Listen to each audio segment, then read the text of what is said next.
From the beautiful Acme Bowl in Tequila, we're here for the title matches of today's JBT event. Oh no, there goes Sam Cam. We're gonna, oh no, how disappointing. Two of the best bowlers we got in the Pac Northwest here going at it head to head. 13-time champ Cameron Weier versus 7-time winner Tristan Curtis. Should be a really good battle, and so far has been. This is in the 5th frame. Cameron has gone strike spared double. He's got that double working here in the 5th frame. Cut it to within 9 pins, and he gets it. Curtis has meanwhile opened with the front 4. The tricky lane both bowlers agree is the left-hand lane. They said the left-hand lane's a lot more fried. They're bowling on the Route 66 lane pattern. So there's a puddle of oil in the middle. Early on today they were really scoreable because the bowlers are good enough to blow out the track area, so they had hold and hook.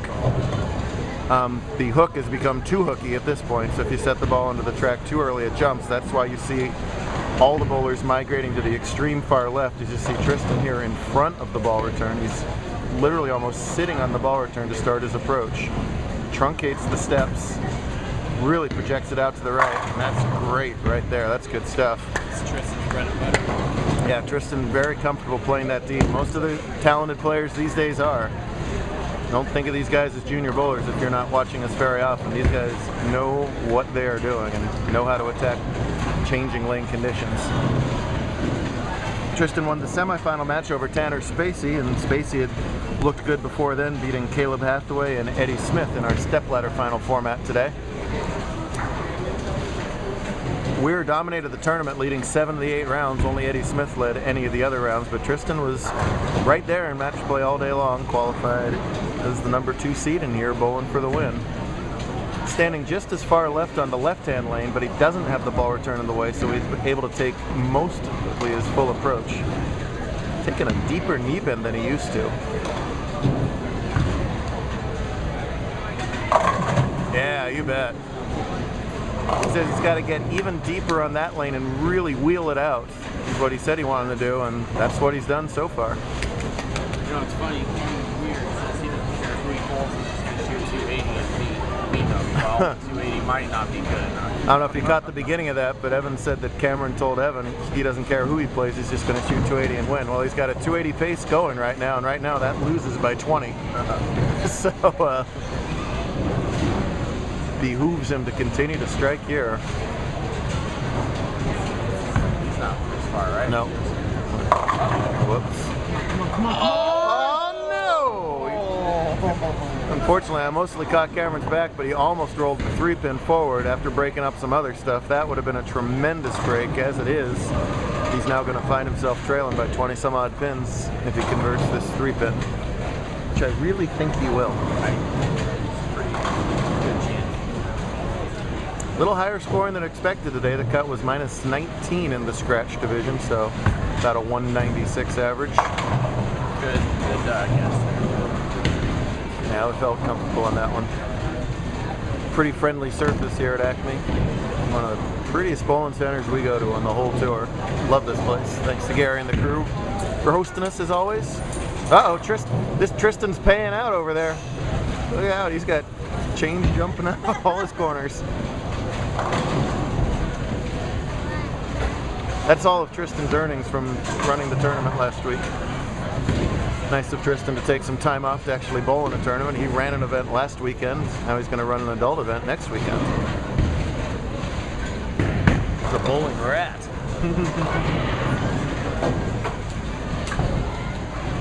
The careful preparation of Mr. Weier. That oh-so-fluid arm swing. Oh, gets the ball to back up. That looked like it was going to start to check and just float it back the last 5 feet. He said this pair doesn't hook. All the other pairs are hooking. You practice on 1 and 2, remember, and he has to move to 7 and 8. That's right. And 1 and 2 really was the one that played similar. 1 and 2 always hooks a lot in this house, and the 1 and 2 was the practice pair. The girls bowled their match over on 7 and 8, and Cameron asked if he could go over to 7 and 8 and get a little better look. Ended up not. More realistic look, but it wasn't even necessary because 3's hooking so much. More typical of 1 and 2. See Tristan again in front of the ball return, so he's got less room, so he's going to take shorter steps, and he's also probably going to start his arm swing before that first step to stay in the same rhythm. that he would if it wasn't in the way. See how the arm swing starts first?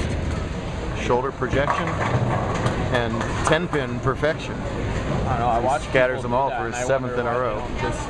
They just start their arm swing early and stand way up there normally. Yeah, really. Yeah, people are getting so good at that skill these days. Why would you ever take anything but the little 3-step? I don't want to let that go right there, by the way. Shoulder projection, 10-pin perfection. That's good. Little R sign, copyright Jeff Eamer 2012.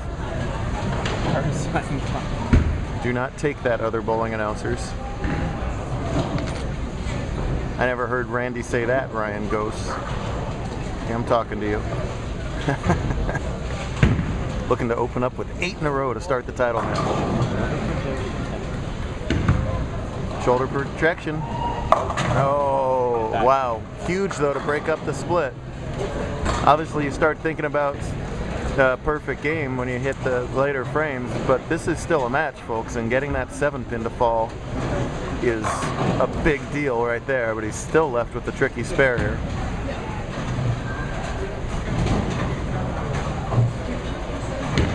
Tristan, a previous winner here at Acme when he was red hot at the start of last season after winning the TPC the season before that.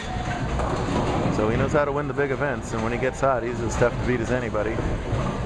Has to find a way to cover up this 3-6-10. Oh, and chops the 3-6 off the 10.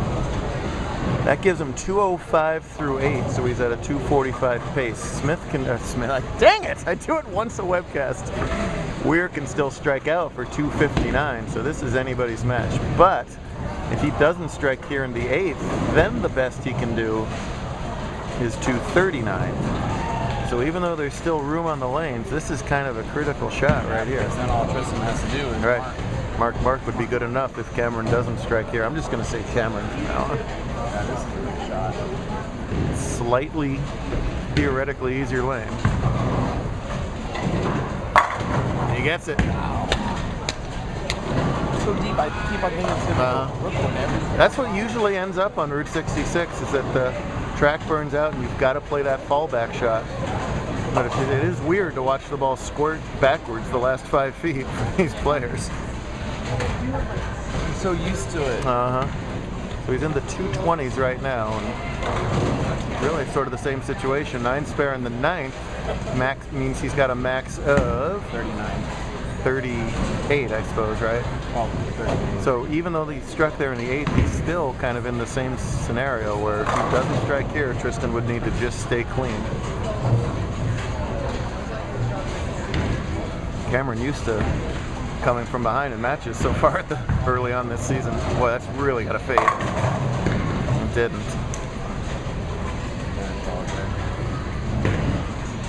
He gives the Ushka look to the the approach there. Well, disappointing shot in the 9th for Weier, but he's still got to focus and make this spare. There's no gimme that Curtis is going to get those marks. No gimme that Weir's going to make the spare, first of all.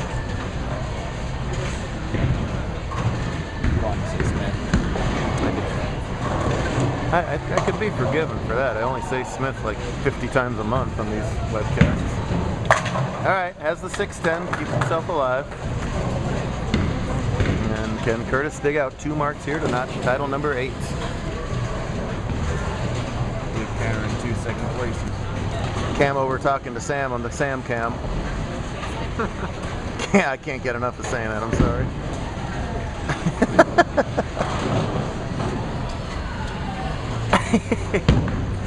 Oh, we have fun on tour, folks. If you're just watching these, come on out here and bowl these. Any age, any average. We had a 7-year-old defending champion today. Don't worry about seeing these big guys. You can be a little guy and do just fine as well, or a little gal. Tristan, as he tends to do, taking a little extra time in these late situations. This will be a long video. I hope I get it uploaded. If you never see it, then it doesn't even matter that I'm talking right now. Land on Tristan. Oh, wait, yes, you can.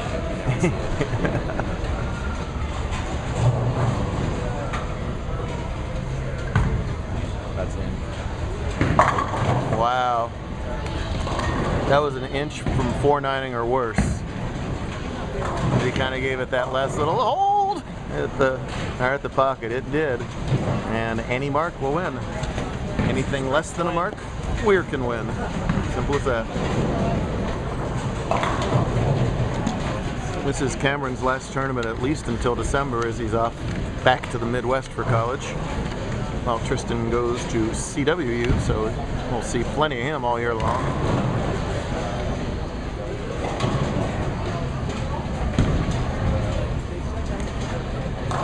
And that little extra time making sure the body and mind are fully prepared to throw this shot. I think that's a two-edged sword sometimes. Depends on what you're thinking about. Yeah. And you're just telling yourself to relax, and that's good. It floated. Oh, goodness. Well, it's on his good news first. hardest spare. Good news first. It was on the strike, so the count's not a factor. And everything else is bad news here. So the 2-4-5 is tricky, but when you add the 7 to it, it opens up a couple other ways that it can be missed. Tristan's an excellent spare shooter. I imagine he's going to go hard and straight down the lane rather than cross lane at it. Yeah. Not the worst. It's nice that the 8-pin isn't there. Yeah. Could have been anything, really. That would have made it work. Spare's a win.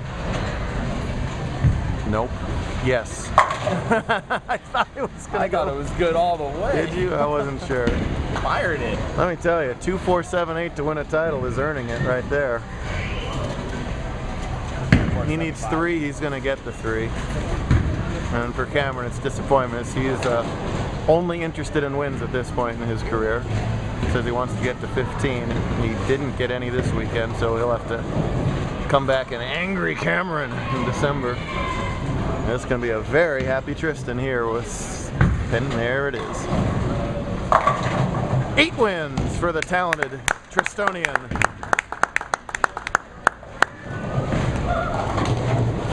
Someone likes Acme.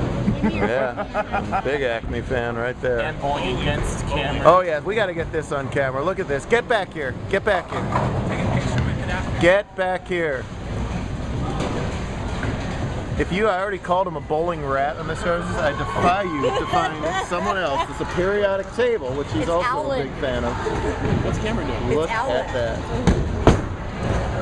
Thank you.